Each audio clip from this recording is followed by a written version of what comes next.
is a portrait of a dead girl, a small trigger warning, content warning, just vague discussion about mental illness. In the Victorian era, grieving families would photograph their dead.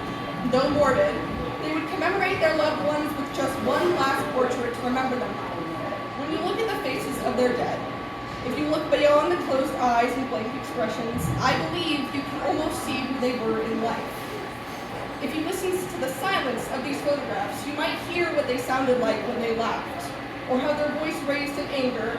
If you look at their closed eyes, you may see what it looks like when tears ran down their cheeks in sorrow, or how their eyes once crinkled when they smiled. Or maybe you'd see and hear none of it. There's a lot that's hidden beneath what we can no longer express. In life, I often feel like the portrait of a dead girl. Perhaps this is the best way of explaining my anxiety. A lifetime of emotion I cannot express, disguised by a mask of serenity, composure, masking chaos.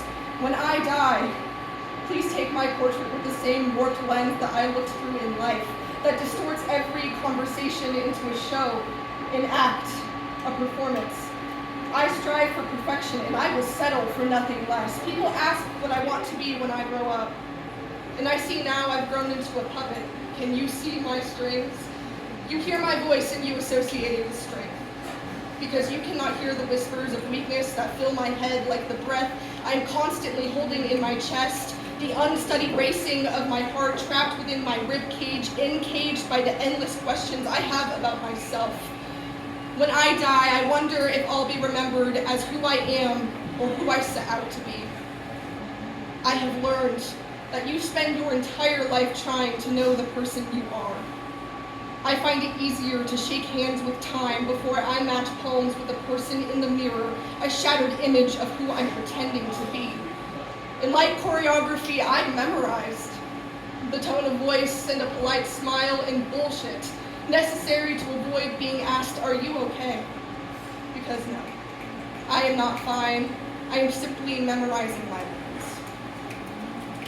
And no one understands that my mind is like a wildfire, and it claims anything in its path, and it is a devastating force of nature, and it moves far too fast to contain. When I die, bury me with pen and paper.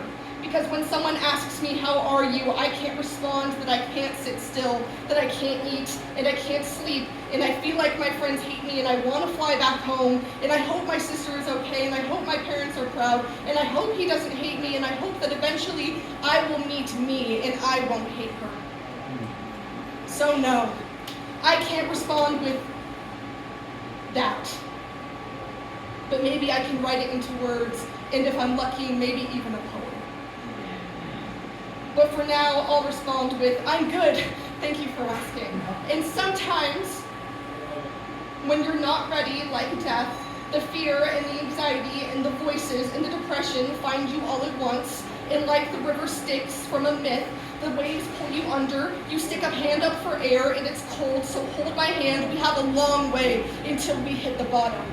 And I'm running out of air, and I sink below the surface. I retreat within myself, and the blood in my veins feel more like candle wax, and I'm burning up like a flame, and I'm stealing the oxygen from the room, and swimming feels less like surviving, and surviving feels more like 5 things I can see, 4 things I can touch, 2 things I can smell, and 1 thing I can touch. And as I lie on the bottom, I imagine the portrait of a dead girl.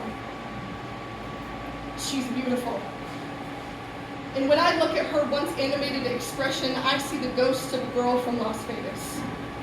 The echo of laughter just slightly too loud, and a smile just slightly too coy, and a mind sharp enough to scar, and a soul deep enough to drown in. On her lips, I find an apology.